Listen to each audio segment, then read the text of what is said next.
Mandithathe lithuba ndibulisa kuye wonke ubani obukele ngalomzuzu egameni lomfeli nomvukelo wamongeyesu Kristu inkosi yobomi bami.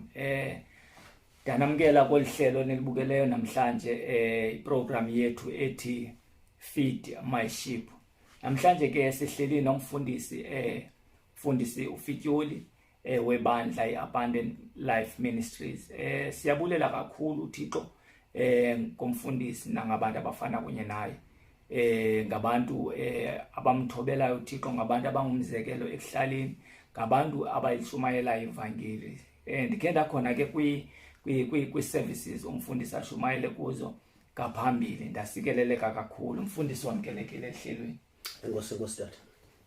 Kunjani namhlanje mfundisi? Uthixo nenceba siyabulela kakhulu. Kunjani tata? Yes, uba usiphethe ngenceba. Mfundisi, abantu emakhaya babukele right now. Ndihlele nawe sibulele ngethuba uThixo alivulileyo ukuthi sihlale nawe namhlanje ku program yethu. Siyazi ukuba uyindoda exakeke kakhulu. uThixo siyambulela nathi uba elithuba litela vuleka ngoba kudala nathi silifuna ithuba elinje sihlale nawe ku program yethu. Okay, ukwazi nawe uhlale udlise izimvu zikaNkulunkulu ngoba siyazi ukuthi bakhona abantu abasweleyo kuphandla apha bafuna ukudliswa ilizwi likaNkulunkulu, bayive into ngoba xa uyiva into isuka straight kuThixo umuntu uyasikeleleka kakhulu. So siyabulela ngethuba lakho. Cela kule mizuzu emibini nje uzazise umfundisi, ungumfundisi kweliphi ibandla zonke izinto ezinjani Nkosi. Amen. Enkosi tata, mandithathe lithuba ndibulele nami ngethuba endilinikiweyo. Ndingumfundisi uLonwabo wakwaFityoli. Ndikhokhela ibandla eliAbundant Life Ministries elingenela eziphunzane kwesakhiwo sasemaxhekwazini kuthiwa yi-old age home. Enkosi tata. Amen. Ndiyabulela ke mfundisi, ndiyabulela ngelo thuba elo. Mfundisi, kule mizuzwana ishiyekileyo ndizawucela ukunika nje noba ile mizuzu ishiyekileyo ke ubeke lento uThixo ayibekileyo wenhlizweni ukuxelela abaphulaphuli bethu, ukhe ubanike ubaphakelele nto uThixo aphatheleyo. Praise God. Amen. Amen. Mandibulele elithuba ndilinikiweyo le mizuzwana njena kweli xesha siphila kulo.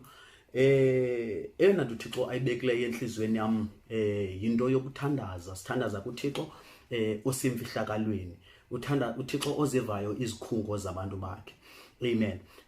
Pha kwincwadi zeziKronike chapter yesibini, kwiziKronike zesibini chapter 20, iBhayibhile iyacacisa phaya ukuba ithi iBhayibhile ukuba sithe safikelwa bububi nalikrele nangumgwebo nayinyikitsha yokufa nayindlala sema phambi kwalendlu enegama lakho.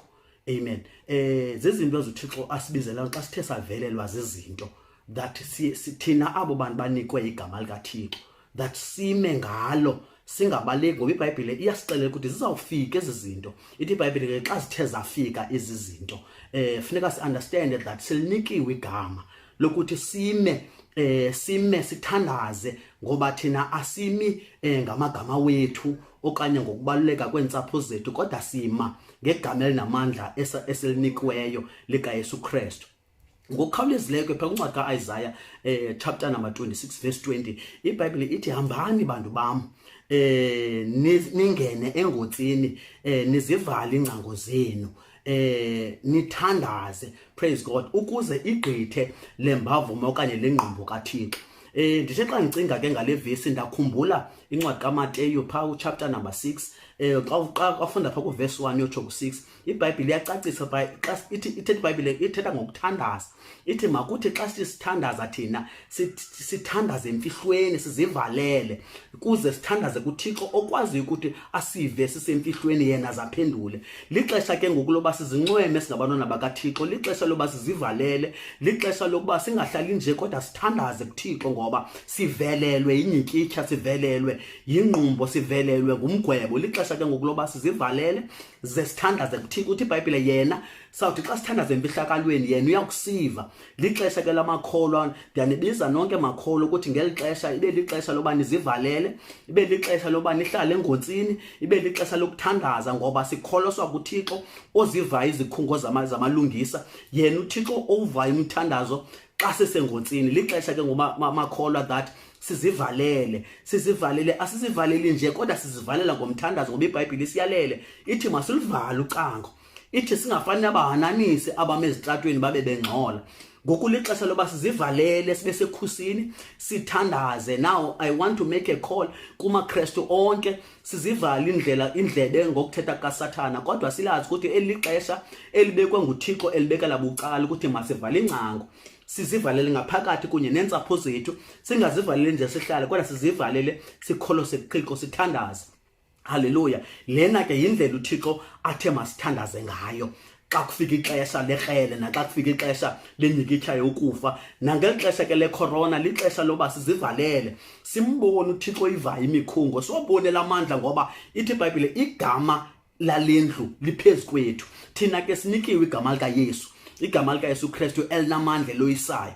Lixesha ke maKristu that sibuyele umva sithandaze.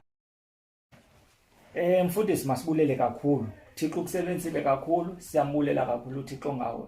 Inene nenyane somfundisi into ubana umthandazo ubalulekile kakhulu kubantwana bakaThixo. Amen. Ngokuba ukuba sithe sathandaza sikholwa kuThixo, ithi iBhayibhile nantoni na esiyicela egameni likaKristu wothi asenzele uThixo. Amen.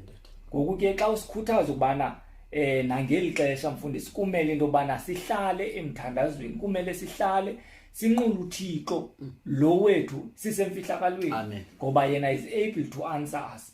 Amen. Siyambulela uThixo ngawe, uThixo angakusikelela, sikelele nebandla, sikelele ifamily yakho, uThixo woxolo ahambe kunye nani seniphuma apha elihlelweni nikhombise emakhaya. uThixo anisikelele kakhulu, asikelele nebandla nangeli xesha sihleli sithandaza ibandla. uThixo alingqonge ngomlilo wamazulu, ali protect, ngoba ebandleni sinabantu abakuzitep ngezitep kumoya. Kumele into bana ke ngoku sibakhusele bonke ababantu, ngoba zizimvu zakho mfundisi nje ngeshepherd yebandla. So ndiyabulela kakhulu ke xa usikhuthaza namhlanje, usikhuthaza ngomthandazo. Umthandazo ubaluleke kakhulu ngoba it is a communication between wena kunye noThixo. Amen. Siyabulela ngoba noYesu noYesu usikhuthazile wathi masithi xa sithandaza, ngoba umthandazo into ebalulekileyo kakhulu. Siyabulela kakhulu.